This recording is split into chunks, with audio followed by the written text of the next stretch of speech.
আর কিছু লোক প্রতিবন্ধকতা থাকবে। এই সমালোচনা আলোচনায় শফিকুর রহমান কিরণকে চুপ করানো যাবে না। এই কথাটা শুরু থেকে বলা শুরু করেছে যে বিশেষ করে পদ্মা ব্রিজের হওয়ার আগে আমরা যখন ফেরিতে করে নদীর এপার ওপার যেতাম তখন প্রতিনিয়ত দেখতাম 10টা 12টা করে ড্রেজার চলছে এবং 90 তারিখ ঠিক রেখেছে। ব্রিজ হয়ে যাওয়ার পরে উজানে এবং পরবর্তী এই ডুবোচরগুলিকে আমার শরীয়তপুরকে ধ্বংস করছে।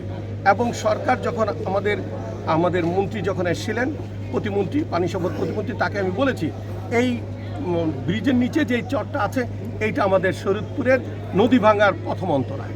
এটা জরুরি ভিত্তিতে প্রয়োজনীয় ব্যবস্থা না নিলে এই টেম্পোরারি বাদ দিয়ে শরীয়তপুরকে রাখা যাবে না। মাথার মধ্যে যেইটা আছে এটাকে পাট করে দিতে হবে, নদীর স্রোতটাকে মধ্য দিয়ে দিতে হবে।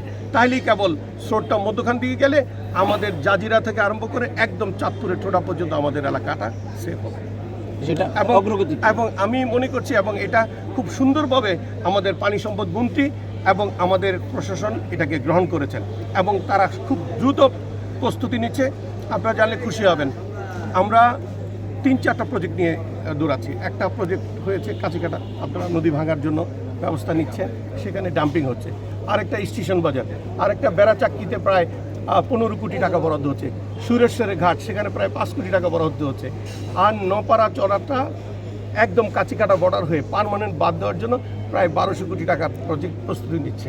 ইনশাল্লাহ এবছর শেষের দিকে সেটা একটাকে অনুমোদন করবে।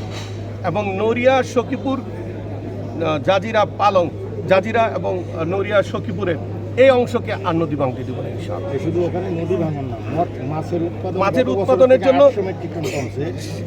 এটার কারণ হলো এটা আমাদের এখানে এটাকে ফ্রি রাখতে হবে জাহাজ চলাচলটা।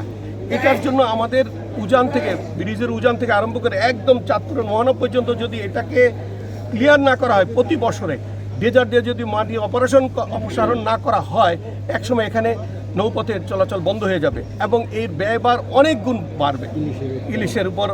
যেমন আপনি এখন ইলিশ কমে যাওয়ার কারণটা হলো নব্যতা কমে গেছে, গভীর ছাড়া ইলিশ মাছ আসে না। এটা আমাদের যারা এক্সপার্টিস আছেন তারা এটা চিন্তা ভাবনা করছেন। আমি বিশেষ করে কয়েকজন পানি বিশেষজ্ঞ নিয়ে এই সখীপুর থেকে আরম্ভ করে আমাদের ব্রিজের গোড়া পর্যন্ত নিয়ে আমি আলোচনা করেছি এবং তারা আমাকে যে সৎ পরামর্শগুলি দিয়েছেন আমি সরকার বাহাদুরের কাছে আমি এই ব্যাখ্যা দিয়ে আমি একটা আবেদন করেছি। আমি আমার ওয়েতে এলাকার জন্য কাজ করে যাচ্ছি। আপনারা যারা সাংবাদিক আছেন, আপনারা আপনাদের প্ল্যান একত্রিত বসে যেন আমাদের এলাকা ঠিক রাখা যায় সেই দিকে। আর কিছু লোক প্রতিবন্ধকতা থাকবে, এই সমালোচনা আলোচনায় শফিকুর রহমান কিরণকে চুপ করানো যাবে না। আপনার চুপ থাকবে না, আপনারা সত্য কথা সত্যভাবে, যা আপনারা এই দেশের সন্তান, যেটা ভালো সেটা লিখতে থাকেন। আপনাদের সাথে আমি আছি, আপনারা আমার সাথে থাকবেন। ধন্যবাদ।